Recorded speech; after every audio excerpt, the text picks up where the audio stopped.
এখনকার টেন্ডেন্সি হচ্ছে আপনি যেটাই বলবেন আপনাকে উল্টা একটা ট্যাগ দিয়ে দেবে। সেই কারণে আমি এটাকে দক্ষিণপন্থা, মৌলবাদী, ইসলামপন্থী ইত্যাদি ইত্যাদি পন্থী এরকম কিছুই বলবো না।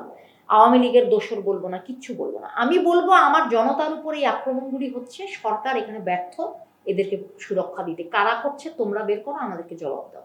যখনই আমি বলবো এটা ওরা করছে, তখন আবার আমাকে এমন একটা কাঠগড়ায় দাঁড় করিয়ে দেওয়া হবে, ও সায়ান তো এখন ধর্মের বিরুদ্ধে চলে গেছে। আমি এই ধরনের কিছু বলবোই না। এখন জামাত ইসলামের সঙ্গে বা যে কোনো ইসলামপন্থী শক্তির সঙ্গে এটাই হবে আমার কৌশল, যে আপনারা থাকেন, আপনারা আপনাদের রাজনীতি করেন, রাজনীতি করে মানুষের মন জয় করেন। আপনারা যদি আক্রমণ করেন, সরকারকে আমি বাধ্য করতে চাই যে তারা জনসাধারণের জন্য, যাদের উপর যেই আক্রমণগুলো হয়েছে, এটা মব বলেন আর যাই বলেন, এখানে যেই সুরক্ষাটা আসেনি বাংলাদেশের নাগরিকদের উপর, কি পুরুষ কি নারী কি গরিব কি ধনী, যেগুলো আসেনি সেই জায়গাগুলোকে আপনাদের সুরক্ষাটা দিতে হবে।